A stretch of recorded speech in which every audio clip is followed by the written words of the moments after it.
Sindh high court ने तलबा union की बहाली से मुतालिक दरख्वास्त जुर्माने के साथ मुस्तरद कर दी है। जस्टिस अदनान अल करीम ने दरख्वास्त गुजार को 10,000 रुपये जुर्माना सिंध हाई कोर्ट के क्लिनिक में जमा करवाने का हुक्म देते हुए सवाल किया कि तलबा यूनियन की बहाली क्यों चाहते हैं। तालीम पहले ही तबाह है और आप और क्यों बर्बाद करना चाहते हैं। तलबा यूनियन का क्या मकसद और फ़ायदा है।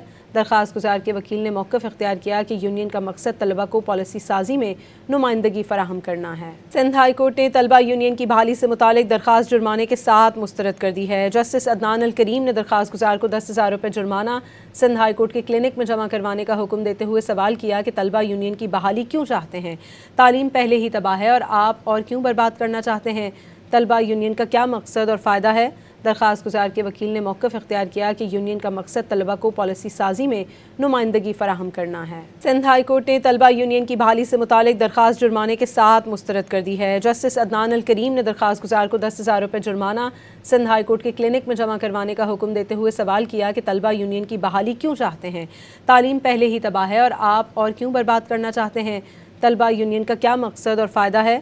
दरख्वास्त गुजार के वकील ने मौक़िफ़ इख्तियार किया कि यूनियन का मकसद तलबा को पॉलिसी साजी में नुमाइंदगी फराहम करना है।